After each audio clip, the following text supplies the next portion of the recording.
Albellas. Welcome to Pleasure Principles, Sacred G-Spot Secrets to Igniting Your Magic, Money, Sex, and Business. I'm Sophia Leva Marie with NurturingDivineBeauty.com, and I'm super excited today that I have Jaiya with me. She truly changed my life when I heard about the erotic blueprints. It actually gave me such relief to know that there wasn't something wrong with me, that I wasn't approaching my sex life differently, that I wasn't just like kind of never satisfied, but there was actually a reason. So I want to thank you for that personally. And you help so many. She's a somatic sexologist, amazing coach, speaker, author, and she's helped thousands and thousands of people really claim their erotic life. So I'm so thrilled that you're here with me. It's my great pleasure to be here with you, and thank you for that introduction. Wow, I didn't know that piece. So you had a personal experience with the blueprints. That's really amazing. Yes, that's why I wanted you on, because I was like, more people need to hear about this. Absolutely, and I love the name of this whole summit. This is just so juicy and yummy. Well, it was a divine download. It was going to be completely different, but Spirit had a different idea in mind. It is time. It is time for this conversation. So thank you for having it and following that intuition. Thank you. Now, you live such a vibrant, erotic life and create that for your clients. Has it always been like that for you? So I have had quite a journey from a lot of shutdown, a lot of pain, a lot of shame in my body, and to totally becoming a sex goddess, to getting into partnership and having a baby and having another period of struggle. So if you could imagine this, and maybe some of you relate to this, I hope not, but imagine just coming to bed and you are there with your partner and you initiate something, but you're rejected, or your partner initiates something and you don't realize what's happening. And so you kind of just roll over and you're on your separate sides of the bed. And I was crying myself to sleep at night.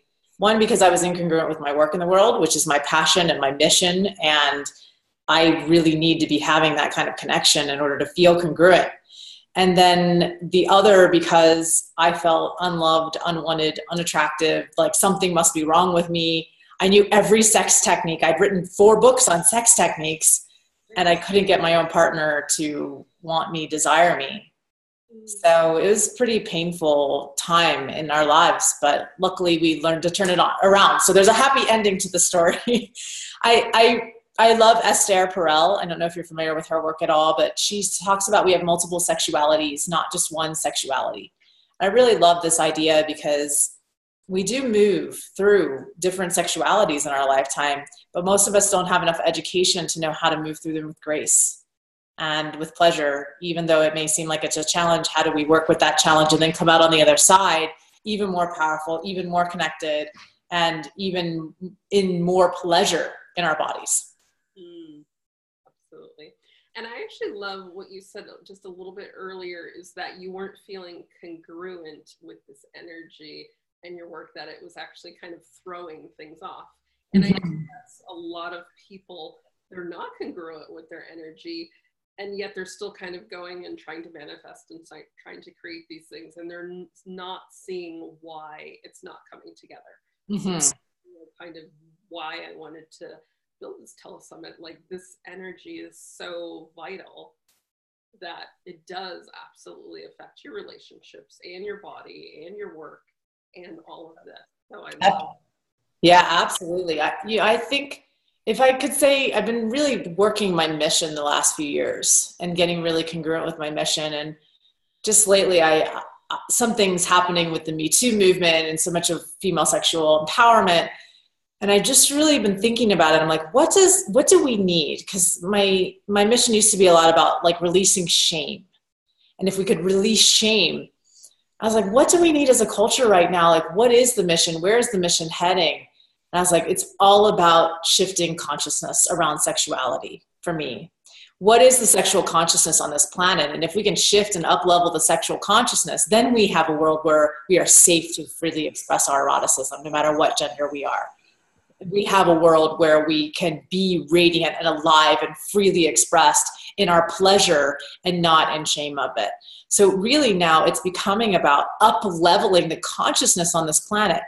But what we have instead is so much unconsciousness around sexuality, unconscious sexual behavior, lack of education and conversation, and lack of celebration around this topic, which then creates some of what we've been facing for many, many years and in our culture and what we've created in our culture.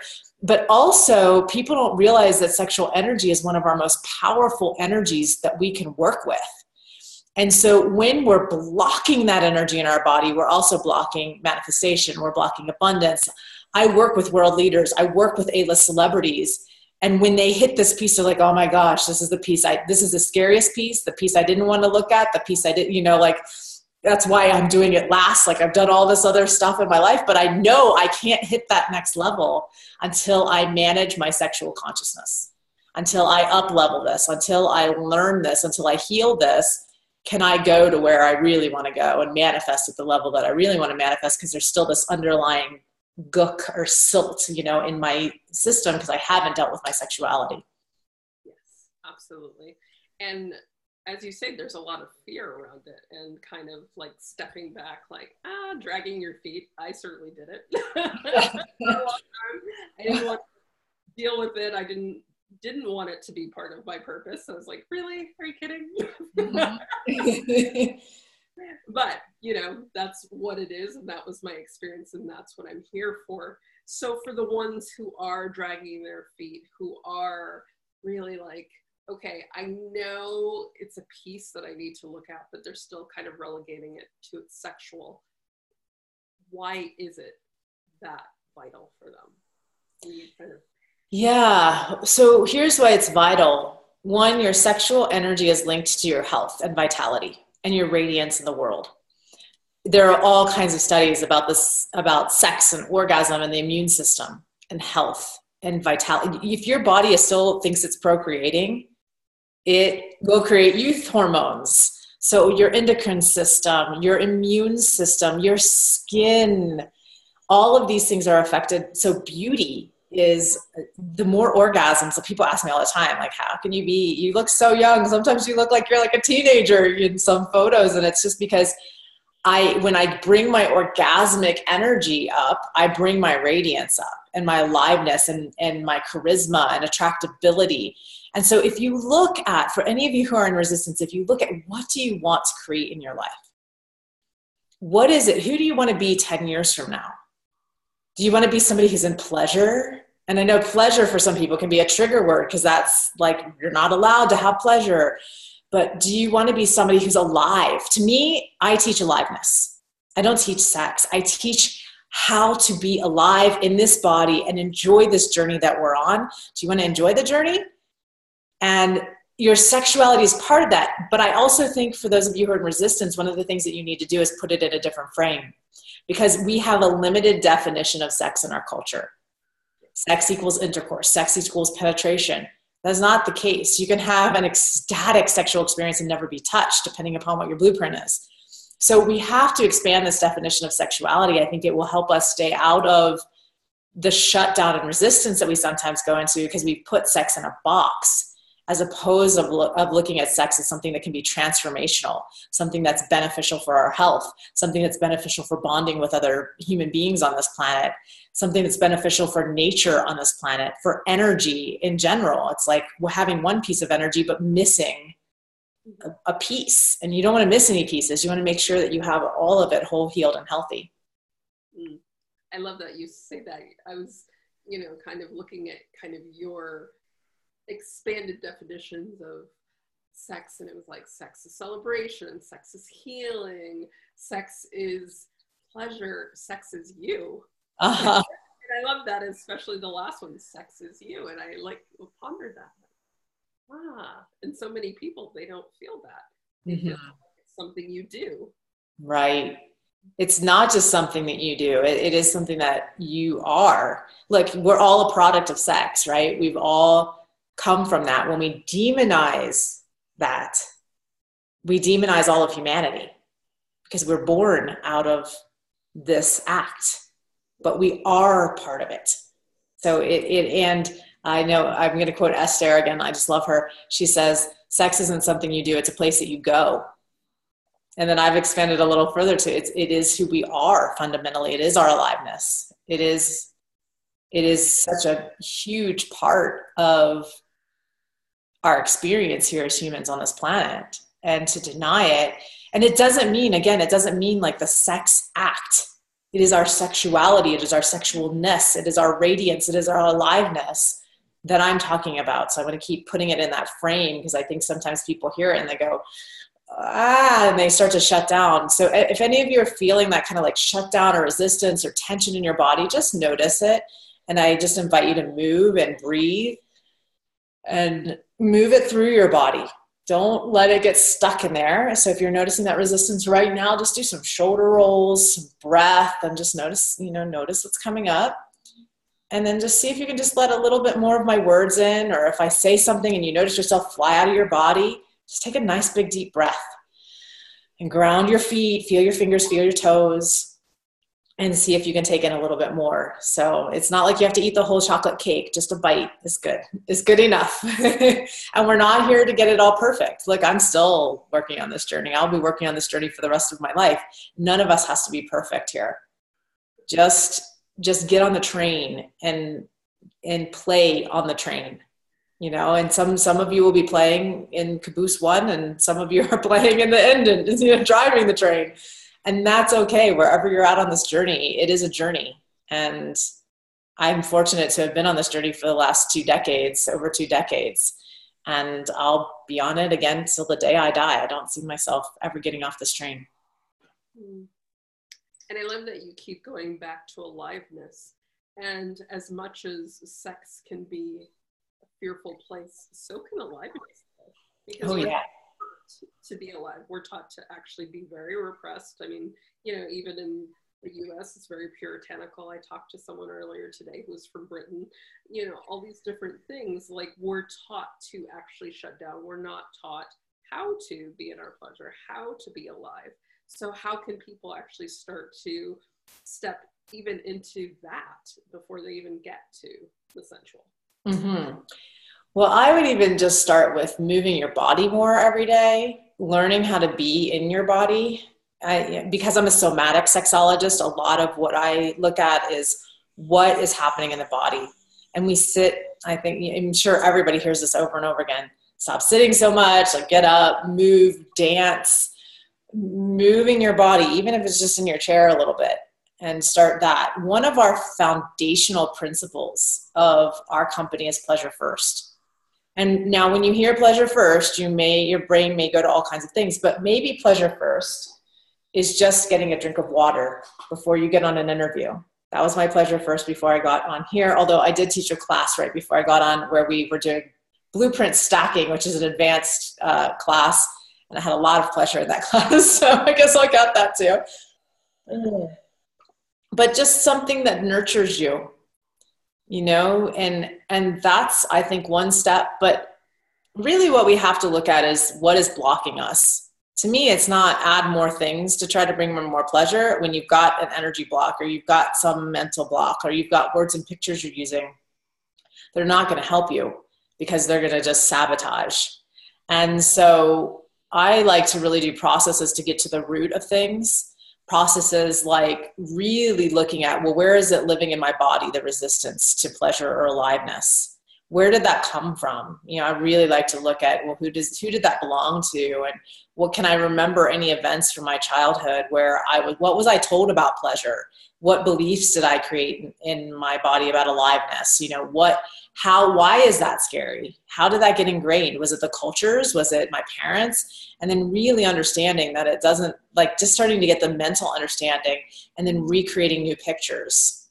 That pleasure equals health and seeing yourself vibrant, or aliveness equals more abundance in the world, or attracting the relationship that I want.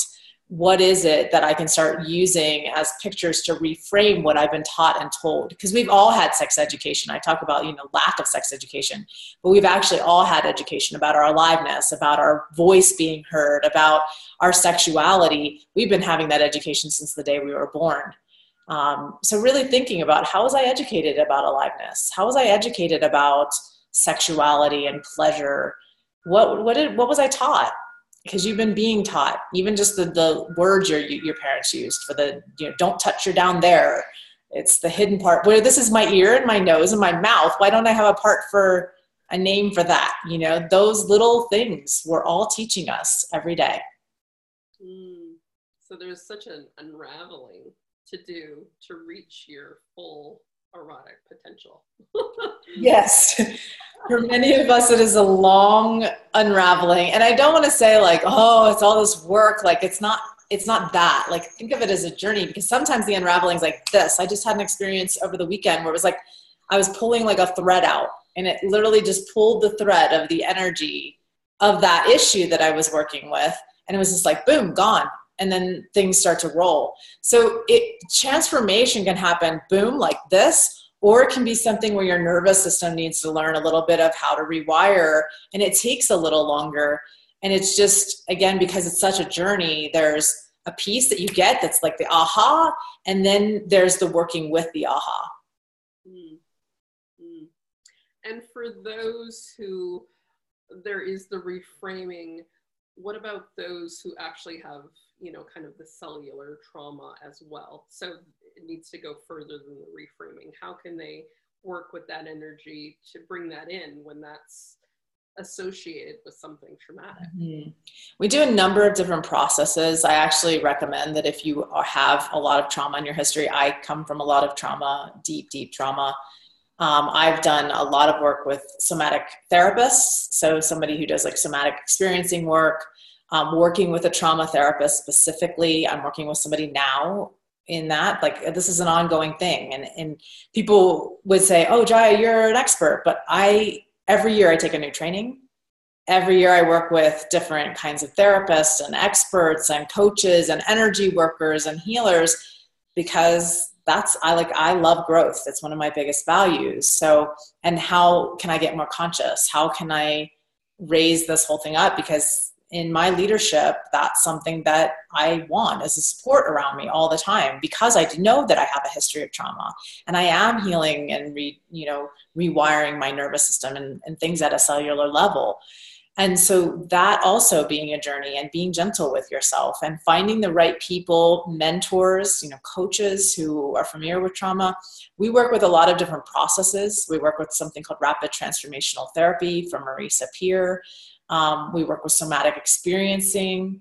We work with helping people just rewire their nervous system, telling themselves they're safe when they've had an expansion, recognizing the energy of expansion, and then the nervous system wanting to contract back, and being able to work with that. We do a lot of just body, they call it parts work. I didn't know it was even called that, but it was something, sometimes you just intuitively create things because they help your client. And then you're like, oh, you find out later that was something that actually kind of existed. So, but naming parts of yourself and recognizing that scared little part of yourself is not you necessarily. It's a part of you, but it's not all of you.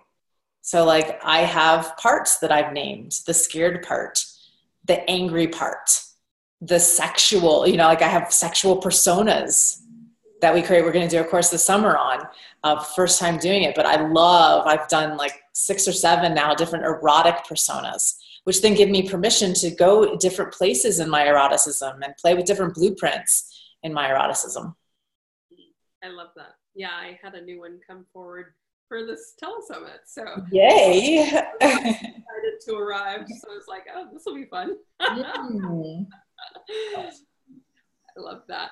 And I actually really appreciate that you still are so transparent with your part of the journey, because a lot of times people look at someone like yourself or someone they feel is so much further ahead than them, and they feel like it's kind of hopeless. Like, I'm still shut down, and they're out there, so they don't actually know what it's like, but to know that you're actually still working on this, you're still expanding on this, and you can have this brilliant, beautiful life, so that there is something to look forward to, something to have hope for, there's something to strive for, that you can still be healing and have. Mm-hmm.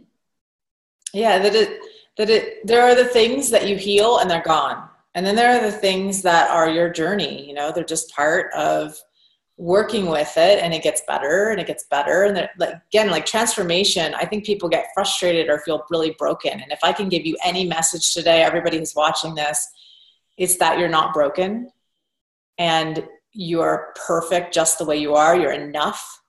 And I think sexuality is one of those tricky places where we don't feel good enough. We oftentimes feel broken, and we feel like everyone else is out there having all these great epic orgasms because I read about it in a magazine, or, you know, so-and-so and such and such.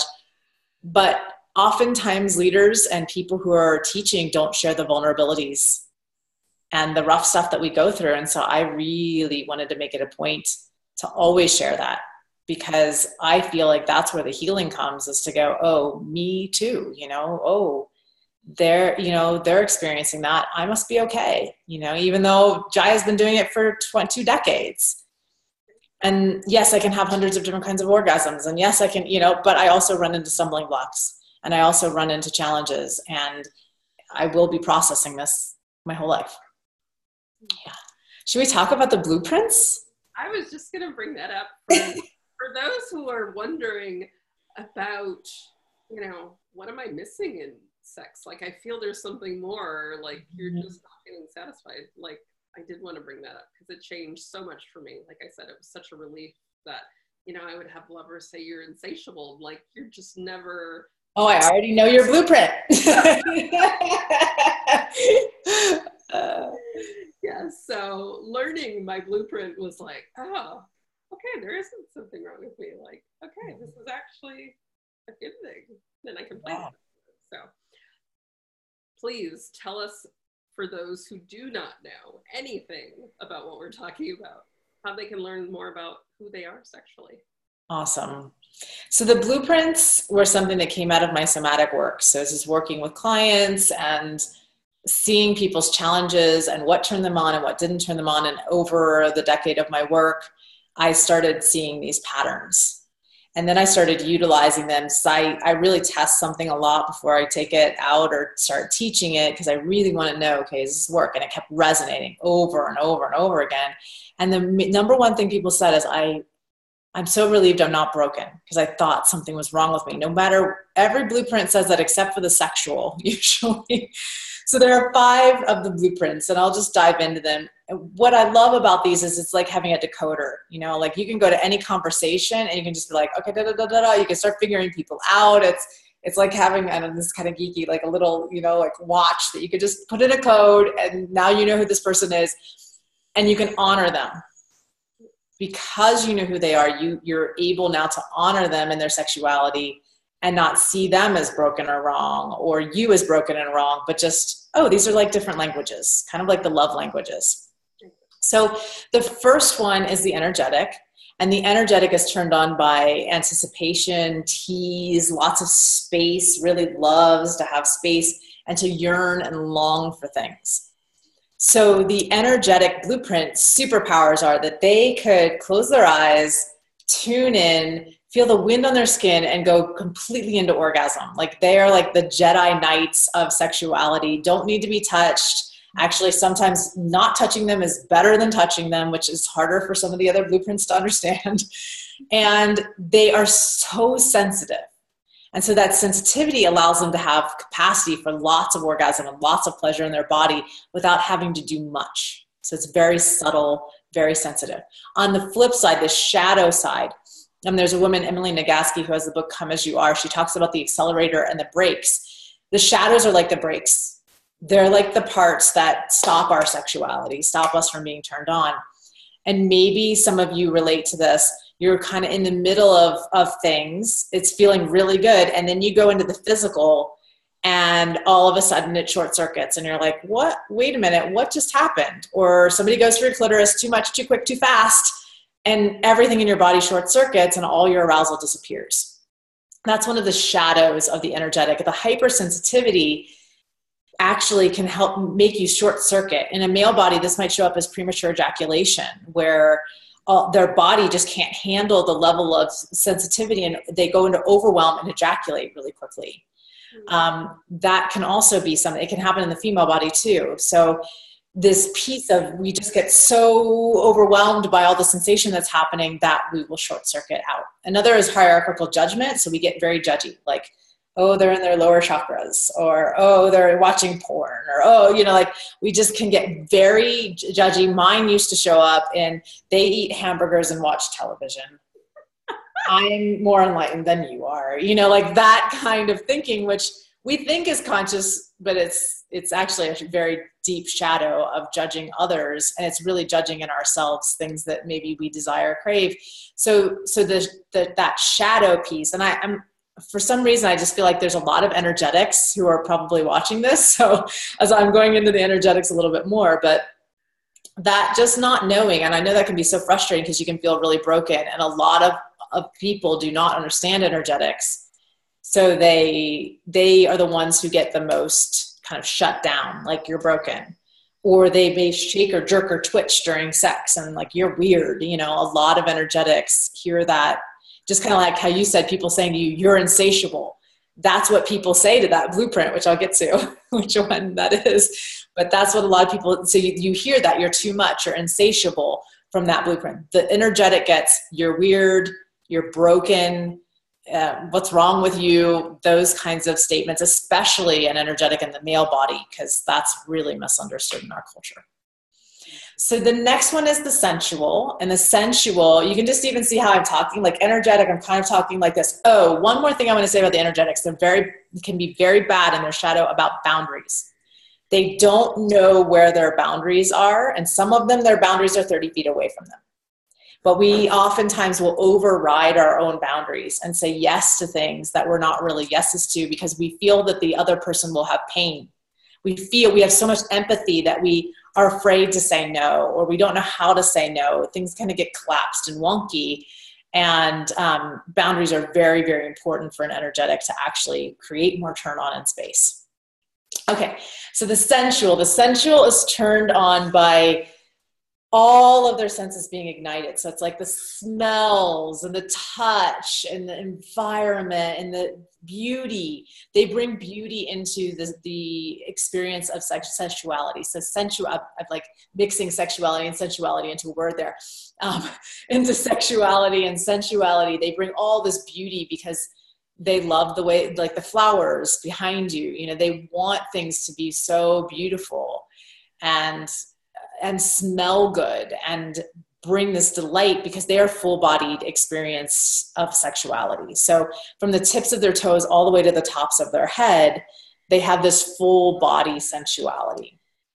And they are very turned on by their full body being touched, curves, pressure on their body, massage. A sensual needs to relax in order to get turned on. And we often don't have this. You know, we think, oh, get turned on. But some of us need to really have that time to languish, have a hot bath beforehand, get a massage beforehand. I call them toggles, things that help you move into your sensuality. And you can just see how I'm like touching myself and starting to move and talking a little differently. You know, like there's all the feels of all the sensation on your body. The shadow side of the sensual is that they can get very stuck in their head and have a hard time getting in their body because their thoughts are going crazy. You know, the pillow is talking to them. The green vase is just not right with the red. You know, like they start to get into like nothing's right and nothing my partner does is right. You know, my partner touching me is something's too rough on their hands, or they think about something outside the room, like the bills or the kids or the this or the that, like everything starts talking to them and they can't actually stay in their body and stay focused on the sensation. So they short circuit and cut out their arousal.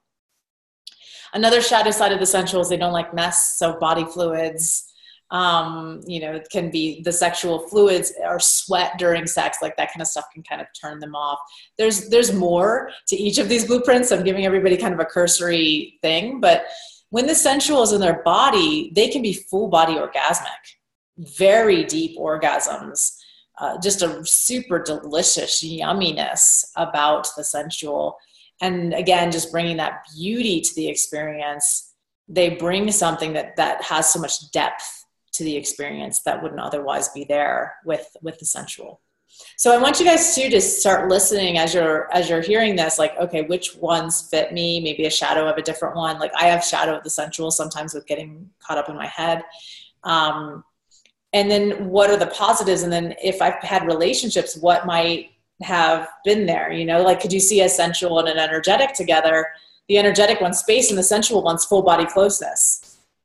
So like, how does that work out, you know? And then maybe you have both of these within you and you've got one part of you that like wants to have tease and anticipation and not to have closeness, but the other part just really wants to cuddle up and be close. So just noticing if that's happening within you. I'll talk a little bit about my partner too. So my partner has a lot of sensual. And so if I'm approaching differently, and I'm going to tell how I used to approach him, it doesn't work. And then he's approaching me. I don't have a lot of sensual. I have a little sensual shadow, but not a lot of sensual in me. I'm developing it right now, a whole lot more. Okay, so I'll get to the next one. It's sexuals. So sexuals are turned on by penetration, orgasm. They love sex. They love nudity, naked bodies. Like what we think of when we think of sex is the sexual blueprint. The sexual superpower is that they just like, there's not a lot, like they could come in, walk in naked, be turned on, 0 to 60. They're ready to go. Come on. I remember this is me. So I'm primarily sexual when I'm in a relationship with somebody. And I remember we were at an event. We had a few minutes. And I came into my partner because he had said earlier, I really want to make love with you. And I come in and I'm like, chop, chop. Come on. Get it going. Surprise, right? Come on. You know, like that was such a quintessential, like sexual moment just then. And so during that time when we were really struggling, I would come to bed and I would touch his genitals and he would be turned off by it, right? I'm going right to his genitals. He's just like bored. And I am like, what's the matter? You know, I don't understand. Don't all men want their genitals like touched? Isn't that how we initiate sex? Like, come on, I know every sex technique. I'll give you oral sex. I'll give you this other, like nothing. I'm taking strip tease. I'm like, got my butt in the air, my G-string, you know, I'm doing all this stuff. Nothing. And then he comes to bed and he'd cuddle up with me. And I'd be like, oh God, I guess we're cuddling again tonight, right? And that's the breakdown. It isn't, and people may hear me talk about it and go, oh, they were sexually incompatible. I just want to shift your brains a little bit on that thought. It's not that we're sexually incompatible. I want you to think about this. You speak Spanish and someone else speaks English. And you fall in love with each other. And at first it's like, it doesn't kind of matter so much because you've got all this chemistry. Do you say, oh, you know what? We're just not compatible because you speak Spanish and I speak English. So we're not compatible human beings. See you later, even though I love you. Or would you learn how to speak Spanish? Or would your partner learn how to speak English? It's the same thing. I just had to learn how to speak sensual. He just had to learn how to speak sexual. So if you think of these just like language and not start thinking, oh, my partner's a sexual and I'm an energetic, we must not be compatible.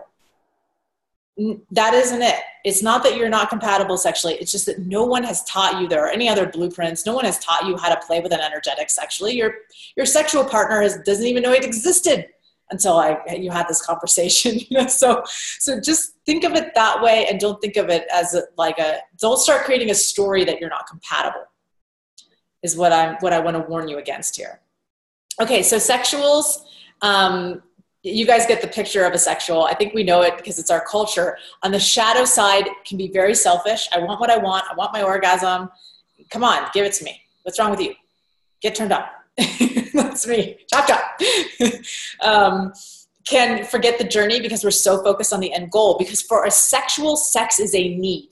Some of the others, it's not as big of a need. For a sexual, it is like food, water, air. If I don't get the sex, there's like tension in my body that builds, because sex is a way for me to relax.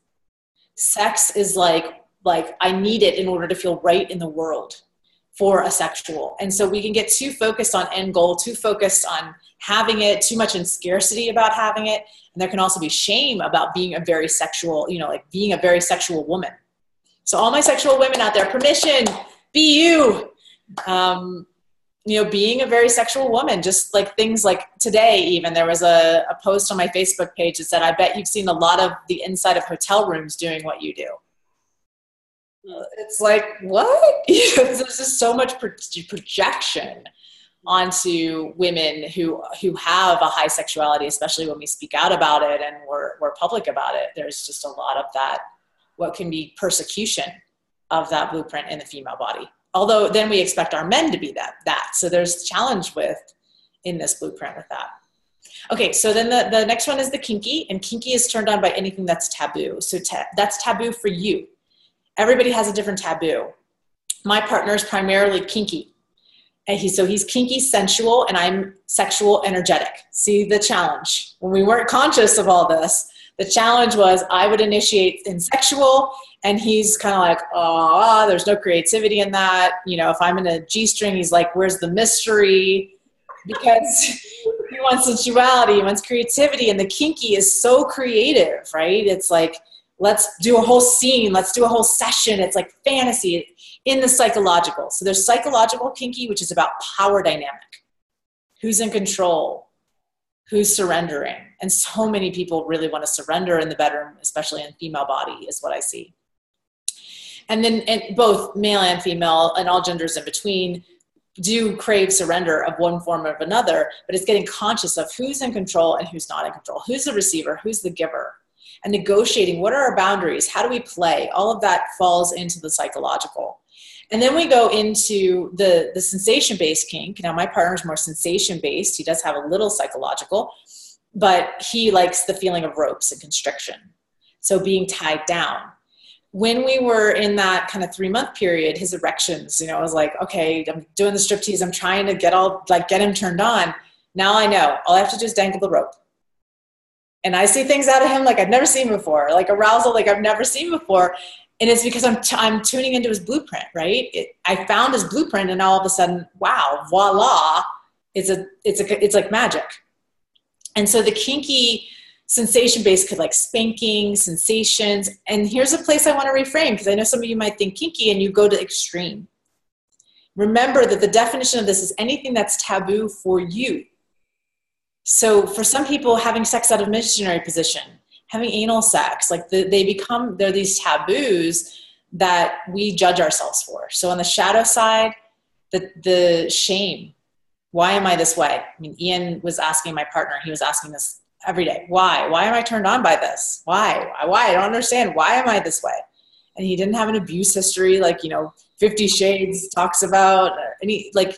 People who are kinky don't necessarily come from a background of abuse. I come from a background of abuse, and I'm not kinky. I'm more energetic, if anything, because we're more hypervigilant in our nervous systems. Kink was hard for me because of that history. There's been studies that say kinky people are actually healthier psychologically. They have better communication skills. So I want us to take it out of this box of something like you have to be damaged if you're kinky, or something's wrong with me if I like these things that are taboo. No, it's just the way that you're wired erotically. Let's enjoy it. And that was one of the best pieces of advice that we got from one of our coaches during the time that I was learning how to develop this blueprint, was stop asking why and just enjoy. Just enjoy that you're this way and you have so much, because the kinky blueprint has so much creativity. Okay, and then the final one, which is what I think you are, is the shapeshifter. And the shapeshifter loves it all. They can speak, they're fluent in all the languages. They are like great lovers because they're very erotically sophisticated and erotically intelligent. They will judge themselves, however, as too much, complicated. They're too demanding, like some of these things I'm sure you've heard from lovers. And so what they'll do is they'll actually shut down. And in their shadow side, they shapeshift to be what other people want instead of fully owning the richness of all that they are, because they can. If I can speak Spanish, I'm going to speak Spanish. But then what happens is you're starving in your English and your Persian and your Chinese, like you're starving, and then you start to atrophy yourself instead of really being the full person that you can be. Shapeshifter can also have, I kind of almost consider it a 6 type, but it's like a shadow shapeshifter where you have the shadow of all the blueprints, but not any of the positives. And this is where you can be in a lot of resistance around developing your sexuality because you've got so much shadow, so much of the brakes going on, and not enough accelerator, not any of the accelerator, not any of the things that are really turning you on, no fuel for your fire. You've just got things like sand is getting put on and water is being put on your fire, and people are stomping on it instead of having some really nice fuel for it. And so that's just, again, like nobody's wrong, nobody's broken here. It's just like, okay, I'm discovering about my sexuality. I'm discovering who I am. Now, what do I need? And so next steps for all of you, learn how to feed the blueprint, learn how to speak. So what are the words? What's the body language of every blueprint? What can you do to heal? What can you do to heal the shadow side? And then expanding the blueprint, because our blueprint just shows us where we're limited and where we can expand into. So I want to know if I'm a sexual energetic, how do I expand into my partner's kinky? And that was the first place I went because that was his biggest place of turn on. And I could find a little bit more access there because of my energetics and kink. It kind of is an easy route in. And so I was able to really develop that as a turn on. Now his turn on is my turn on.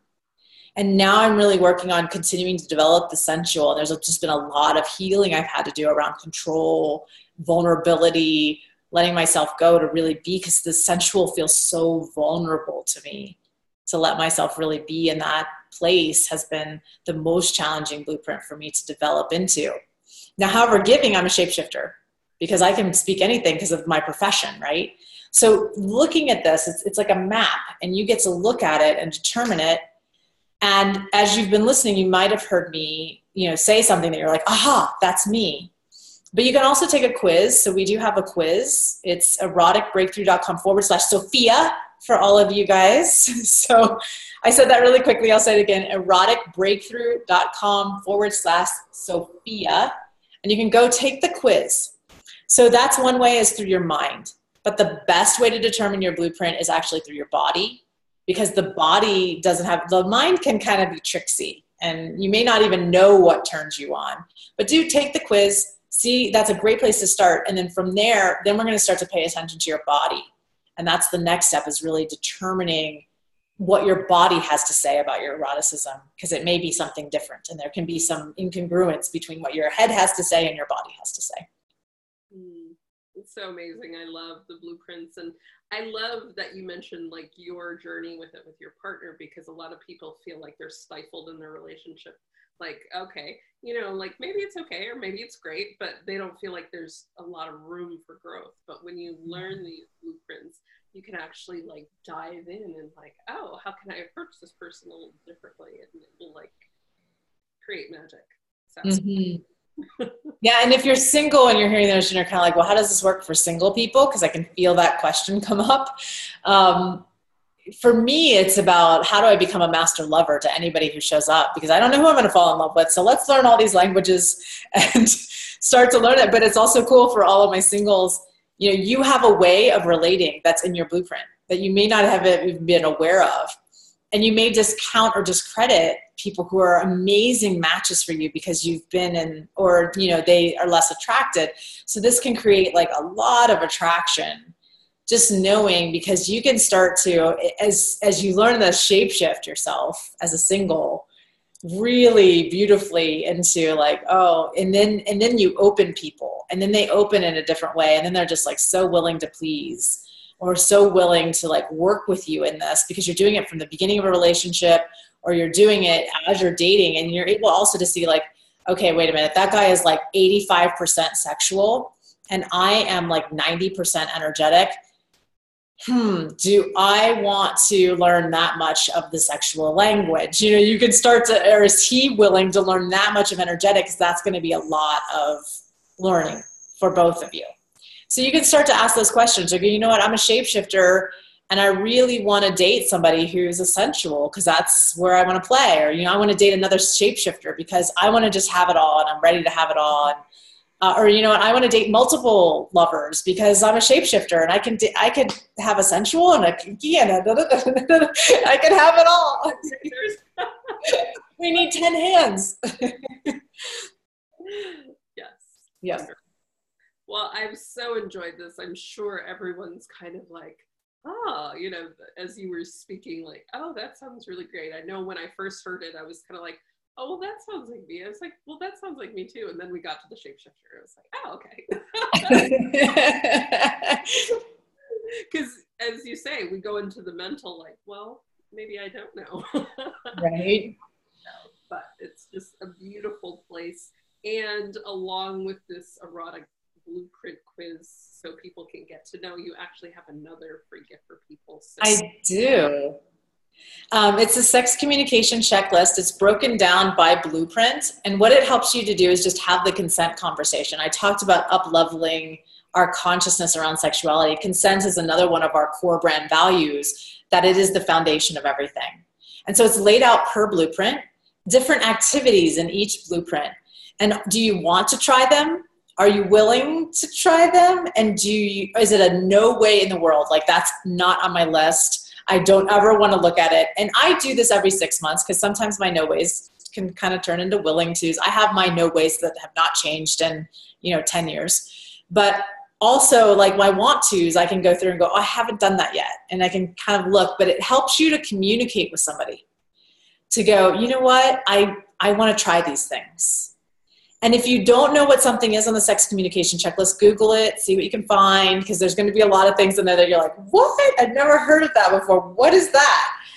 And it also may also tell you in your what your blueprint is. So it's another tool to help you determine. If I look at my sex communication checklist, it's almost all green in energetic. Like, there's not one, I think it might be one willing to, but it's like all green, like go, want to. And then if I look at my sexual, it's almost all green. But if I look at my kinky, I got a lot of reds and oranges for willing tos and want tos, because it's not necessarily where I play. And sensual is kind of like, meh, a lot of willing tos. So it's just interesting because it could be another way just to kind of see where your want tos are, gives you a clue as to what your blueprint is. So you can get that. Again, we have, so you go to my main site, it's Miss Jaiya, MISSJAIYA. I'm going to say that again. Miss MISSJAIYA.com/Sophia. And there'll be a page there where you can get the sex communication checklist as well. Mm-hmm. Yes. And if you put your name and email, it'll actually just click you right over to that page. So you won't even have to type it in. Yay.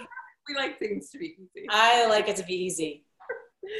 So, you've expanded so much, and I'm sure so many people are just like, oh, there's so much to learn and to experience, and so joyful. If they wanted to go a little further in that, how could you help them do that?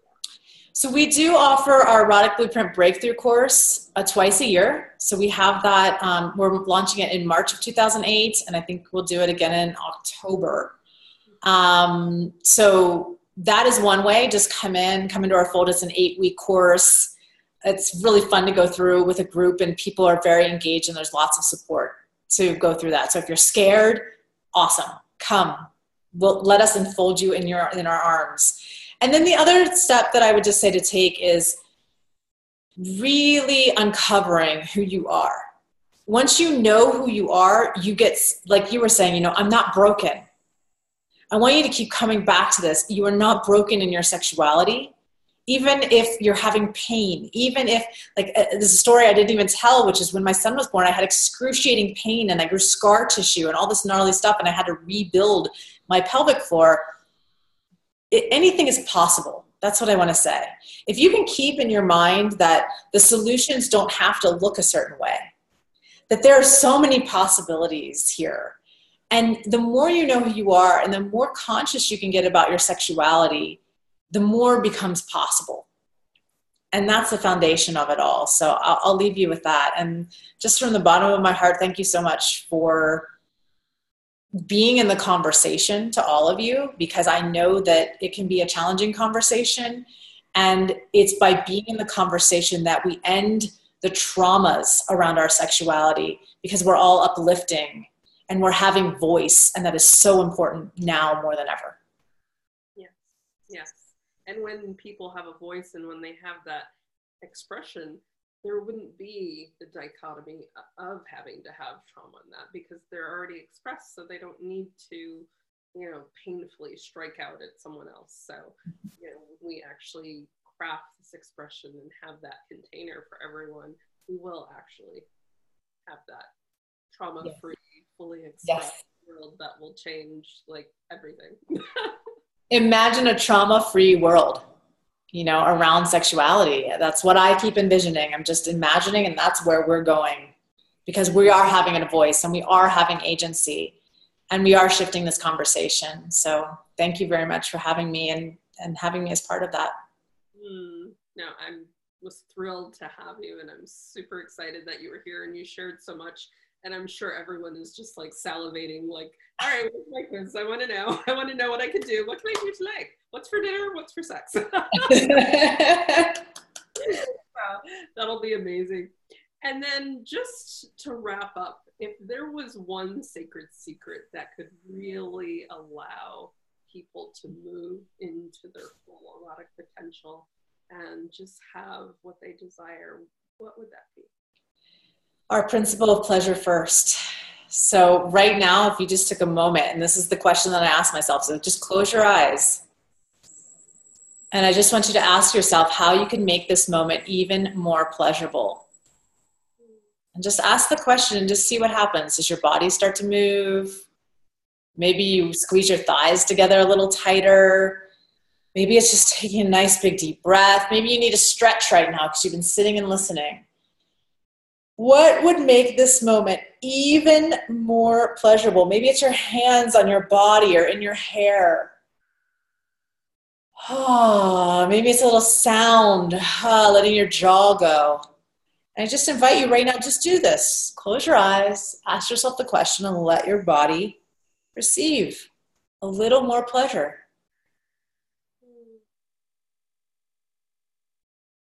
Good. And now take a deep breath. And slowly open your eyes. And just notice just that teeny bit. That was like one little tiny minute of pleasure. So I do this all day. Like, what would make this moment even more pleasurable? Maybe it's shifting how I'm working on my computer. Maybe it's getting up and getting a glass of water. Weaving this in all day long. That's my secret sauce. I like it. I like it. Yeah, the room's brighter. Feel more turned on. It's great.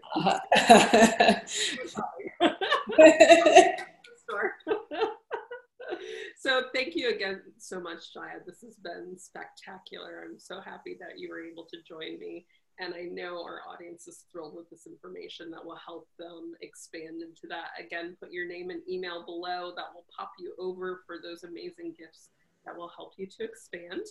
And we are so looking forward to seeing you tomorrow on another beautiful invitation to Pleasure Principles, Sacred G-Spot Secrets to Igniting Your Magic, Money, Sex, and Business.